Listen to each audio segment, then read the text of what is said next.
So dear students, so as from 2 days we are seeing the topic mathematical logic, and in that 2 periods lastly we have seen there, that is types of statements. So there are 5 types of statements. Yesterday we have seen negation, disjunction, conjunction, implication and double implication. We have seen these 5 types of compound statements. But you see that, so what is the connectives? So you know the connectives are here, that is not, that is or, and, or we can say but, if, dash, then, if, and, only if. So symbols, you know, this is the symbol of negation, this is the symbol of or, symbol of and, symbol of if, dash, then, and this is the symbol for if and only if. You know the symbol.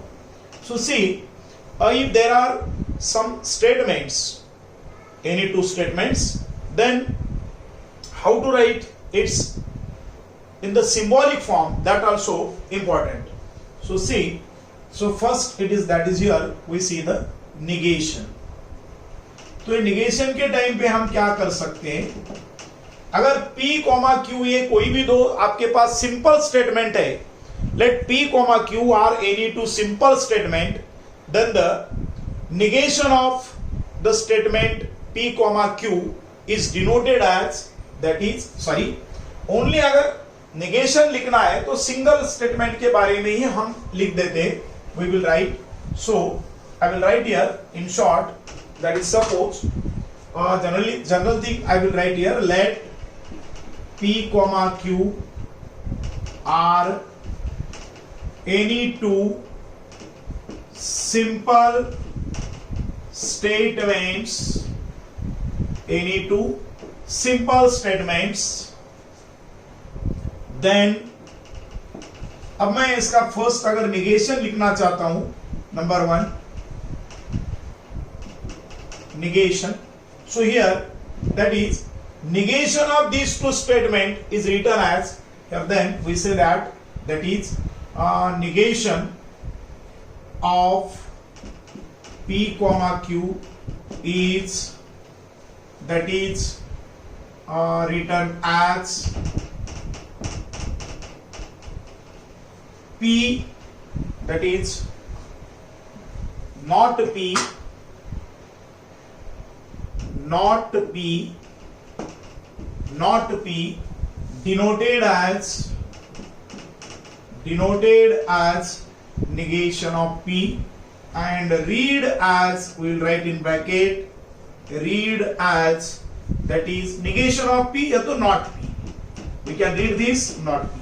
See, अगर P, Q any 2 statements आपके पास है, then negation of, अगर मैं यहां पर एक ही statement लेता हूं तो negation of P is written, that is as not P, written as not P and denoted as this and read as not P. Number 2, that is disjunction. Number 2, disjunction of P, Q is, that is written as, that is P or Q, P or Q, and denoted as, that is P or Q. This is symbolically we can say P or Q, and read as P or Q, P or Q. Then number 3, that is conjunction of P, Q is written as, that is P and Q, P and Q, and denoted as denoted as P and Q. This is the symbol, and that's read as P and Q. Then fourth one will be a implication. What do we say? Implication of P comma Q is written as P comma Q is written as, that is, if P then Q, if P then Q, if P then Q, and denoted as P one-sided arrow Q, and here also again read as, that is, P implies Q, if P then Q, P implication Q, we may read this, that is P if P then Q. We may read in the another way also, P implies Q, that is P implication Q, or if P then Q. But remember that in this implication, so one part is important. So in this statement P then Q, P is called as antecedent or hypothesis, and Q is called as, that is, consequent or conclusion. That is also important. So student, please pause your video and write down these things first. थोड़ी देर के लिए video pause करो और ये पहले लिख लो, क्यों तो मुझे यहाँ पर मिटाना है. ओके, हो गया. सो अब मैं क्या बताने वाला हूं. अब यहाँ पे इस इंप्लीकेशन में P then Q में हम इस फर्स्ट कंपोनेंट को, दैट इज P को यहाँ पे एंटीसीडेंट बोलते हैं और इस सेकेंड कंपोनेंट को हम कंसिक्वेंट बोलते हैं. So we can say that here P is called as, that is, antecedent or hypothesis,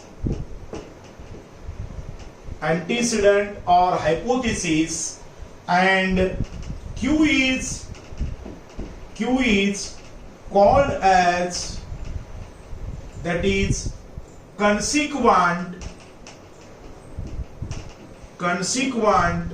or conclusion. So you have to read this name also. That is, P is called as antecedent and Q is called as conclusion in this statement P then Q. So again we have to see here, that is, P then Q जो है इसको और भी हम कैसा read कर सकते हैं. How we read the same P then Q? So here remember that P then Q is also, that is, read as, that is, so ये जो P then Q होता है ना, ये P then Q को हम ऐसा बोलते हैं, that is, P then Q में हम ऐसा बोलते हैं, that is also read as P is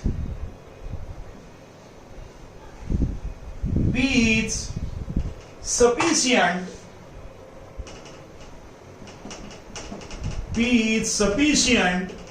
for Q. या तो इसको हम ऐसा भी रीड करते हैं, ऐसा भी हम इसको रीड कर सकते हैं, that is Q is necessary for P. Q is necessary for P. ये भी हम रीड कर सकते हैं. या तो इसको हम ऐसा भी रीड कर सकते हैं, that is P implies Q. या तो इसको हम ऐसा भी रीड कर सकते हैं, Q follows from P. Q follows from P. Q follows from P. से ये जो P then Q होता है, तो P then Q को हम इस तरीके से भी रीड कर सकते हैं. That is P is sufficient for Q. Q is necessary for P. P implies Q और Q follows from P. तो ये चारों का भी मीनिंग इसके जैसा ही है. इसका ही मीनिंग ये निकलता है P then Q का. अगर कहीं पे ये वर्ड आ गया P is sufficient for Q, इसका मतलब ये भी आ गया तो इसका ही मतलब ये. अगर ये है तो इसका मतलब भी यही निकलेगा, ऐसा भी है तो इसका ही मतलब ये निकलेगा. सो ये जो हमारा इंप्लीकेशन है उसके इक्विवेलेंट मीनिंग्स क्या है, what is the equivalent meaning of this implication, that also I have written here such type of equivalent meanings. इसके बाद में आपके पास आएगा that is fifth one, double implication. Now here the double implication. Now here the double implication of P comma Q is written as that is P if and only if Q, P if and only if Q, and that is denoted as P two-sided arrow Q and bracket read as that is P if and only if Q, only if Q. या तो इसको ऐसा भी read कर सकते P double implication Q, कोई problem नहीं है. तो ये भी आपको अभी लिखना है, तो पहले आप थोड़ा वीडियो पॉज कर दो और ये लिख लो. यहां पे राइट दिस.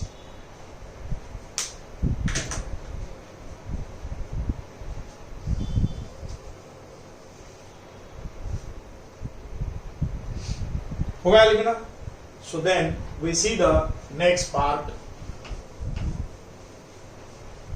अब इससे आपको कोई भी अगर वर्बल फॉर्म में स्टेटमेंट दे दिया है तो उसको हम सिंबॉलिक फॉर्म में लिख सकते हैं, या तो कोई आपको सिंबॉलिक फॉर्म में दे दिया है तो उसको हम वर्बल फॉर्म में लिख सकते हैं. So definitely we can write. तो इसके बाद में जो भी पार्ट अभी हमारे पास आने वाला है जिसको हम बोलते हैं अभी ट्रूथ टेबल बोलते हैं. We call it as the truth table. So see what is this truth table and how to prepare this truth table, ये अभी हम यहाँ पे देखना चाहते हैं. We see here now some that is what we say the truth table. अब अगर मैं यहाँ पे पहले निगेशन का अगर ट्रूथ टेबल प्रिपेयर करना चाहता हूं तो कैसा बनेगा, देखिए निगेशन का ये होगा truth table. So now I will prepare here the truth table for that is negation. ये मेरा P और that will be your negation P. देखो तो होता क्या है, P के आपको दो पॉसिबिलिटी मिल सकती है. कोई भी अगर एक आप स्टेटमेंट कंसीडर करोगे तो उसको दो ही तो पॉसिबिलिटी होते हैं, एक तो ट्रू होता है नहीं तो फॉल्स होता है. दोनों में से कोई भी एक होता है. समझ लो कि P की वैल्यू एक तो ट्रू होगी या तो फॉल्स, मगर दोनों में से कोई भी एक. ऑल पॉसिबल केसेस आपको कंसीडर करना पड़ेगा ट्रूथ टेबल में. जितने भी केसेस पॉसिबल है वो सबको आपको यहाँ पे कंसीडर करना पड़ेगा. अगर P ट्रू है तो उसका निगेशन फॉल्स बनेगा, अगर P फॉल्स है तो उसका निगेशन ट्रू बनेगा. और यही तो हमारा ट्रूथ टेबल है, निगेशन का ट्रूथ टेबल है. This is called as the truth table of negation. अब इसके पहले एक बात आपके ऐसे दिमाग में आ सकती है, सर आपने P then Q में P को कहा था एंटीसीडेंट, Q को कहा था कंसीक्वेंट, तो फिर सर वैसा ही P डबल इंप्लीकेशन Q में हम P को और Q को कुछ कहेंगे. यहां ऐसा कुछ नहीं कहना है. क्यों, तो एक ही कंडीशन थी इसलिए हम इसको एंटीसीडेंट और उसको कंसीक्वेंट कहने वाले थे. यहां पर तो दो कंडीशन है, इधर भी कंडीशन है उधर भी, क्यों तो टू साइडेड एरो है. तो किसको एंटीसीडेंट कहना और किसको कंसीक्वेंट कहना ये यहां पर हम नहीं डिसाइड कर सकते, इसलिए इसको ऐसा कुछ नहीं कहना है. सिर्फ यहीं पे ही कहना है एंटीसीडेंट एंड कंसीक्वेंट. अब ट्रूथ टेबल अगर मुझे बनाना है 2 नंबर का So that is about the disjunction, truth table of disjunction, that is P और Q का truth table. तो ये बनेगा यहां पे truth table. This will be the truth table.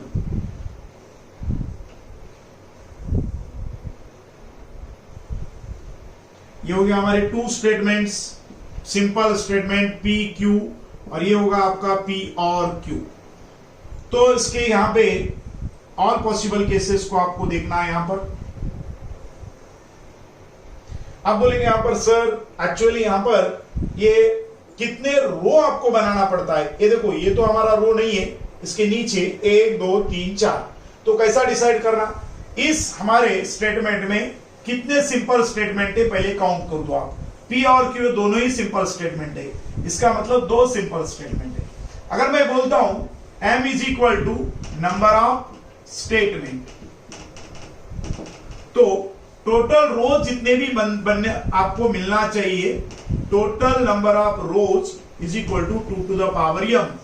तो यहां पे रो कितने हैं, स्टेटमेंट कितने हैं, 2 है.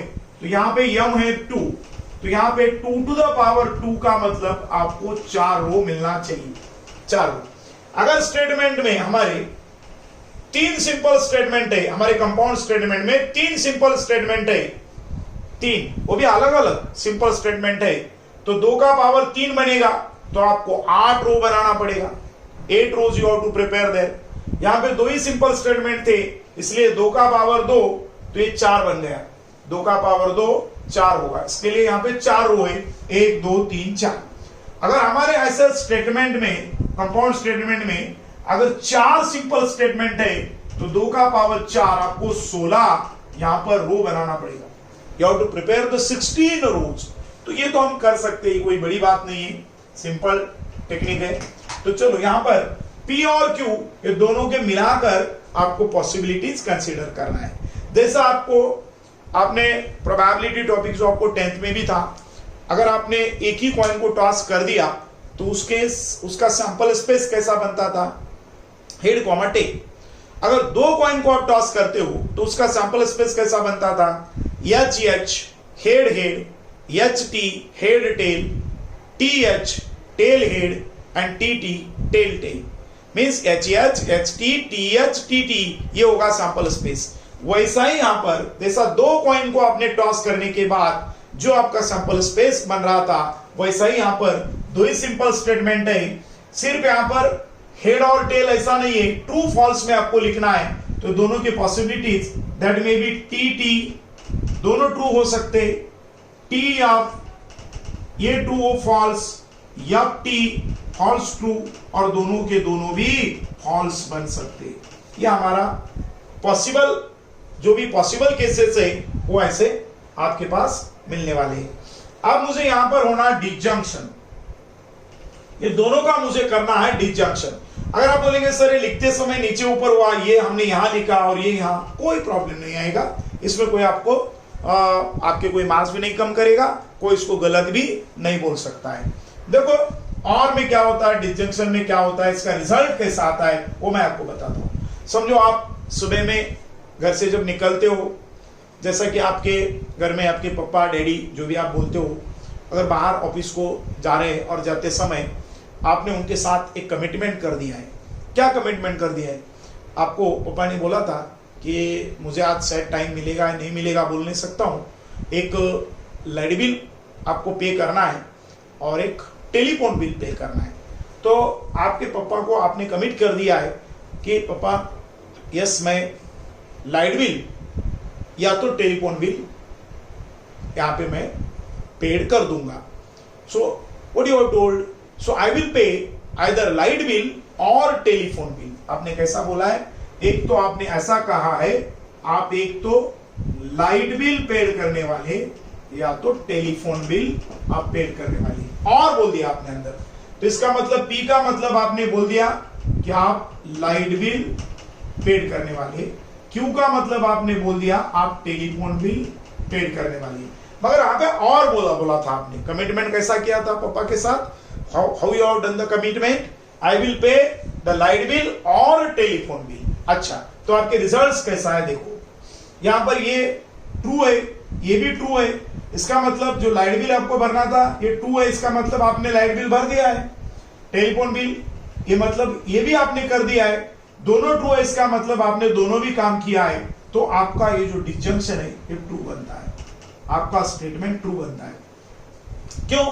अगर समझो शाम को पापा घर पे आ गए, आप भी घर पे हो, पापा ने पूछा है क्या किया है आज में दिन में, तो आप बोल देंगे पापा मैंने लाइट बिल भी भर दिया है, टेलीफोन बिल भी भर दिया है। तो पापा तो आपको कुछ नहीं बोलेंगे, क्यों? तो आपका जो भी कमिटमेंट था वो तो पूरा कर दिया है आपने। आप तो बोलते समय ऐसा बोले थे I will pay light bill और टेलीफोन बिल, मगर आप तो यहाँ पर दोनों भी भर दिया है।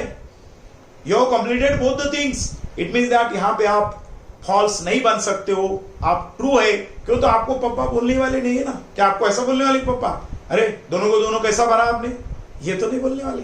तो यहाँ पर आप ट्रू बन जाएंगे। यहाँ देखो आपका क्या हो रहा है, आपने यहाँ ट्रू बोले तो लाइट बिल भरा है, फॉल्स बोले तो आपने टेलीफोन बिल नहीं भरा है, तो भी आप ट्रू है। क्यों?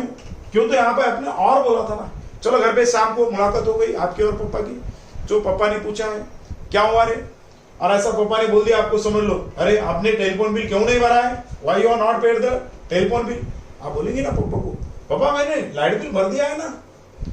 इसका मतलब आप दोनों में से एक काम करने वाले थे यहाँ पर, और आप दोनों में से एक काम आपने किया है। क्यों? तो आपने लाइट बिल भरा है, टेलीफोन बिल नहीं भी भरा तो आपने लाइट बिल भरा है ना। तो आप पापा को बोलेंगे ना, सर उठाकर बोलेंगे पापा मैंने तो लाइट बिल भर दिया ना, मैं तो दोनों में से एक काम करने वाला था और बोला था मैं ये करूंगा या वो करूंगा।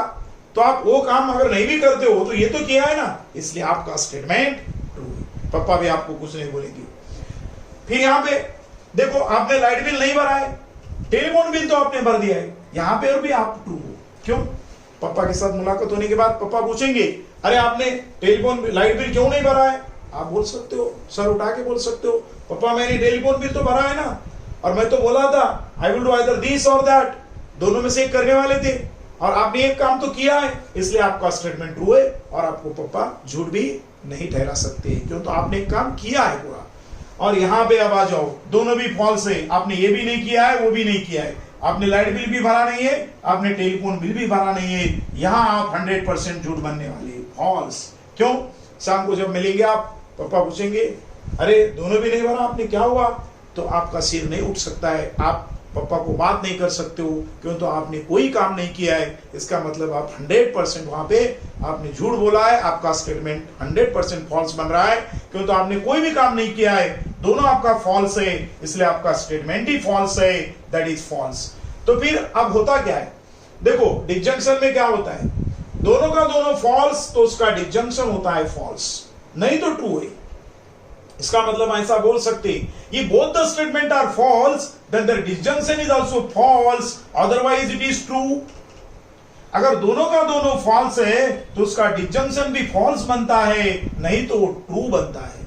अगर दोनों में से कम एक भी अपना ट्रू है तो ट्रू बनेगा। देखो यहां पर एक ट्रू था तो भी ट्रू है, एक ही ट्रू था तो भी ट्रू है, दोनों भी ट्रू है तो भी ट्रू है, मगर जब दोनों के दोनों फॉल्स है तो उसका डिसजंक्शन कंपलसरी फॉल्स बनता है। तो इसलिए यहां पर आपको एक रिमार्क लिखना चाहिए। तो पहले आप क्या करो, रिमार्क लिखने के पहले मैं यहाँ पे रिमार्क आपको लिखकर देने वाला हूं।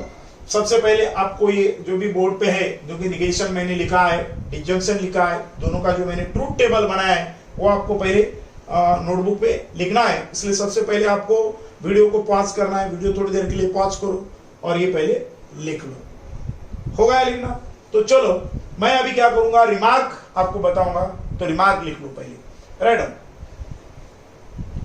If both the statements are false, if both the statements are false, then their disjunction is also false.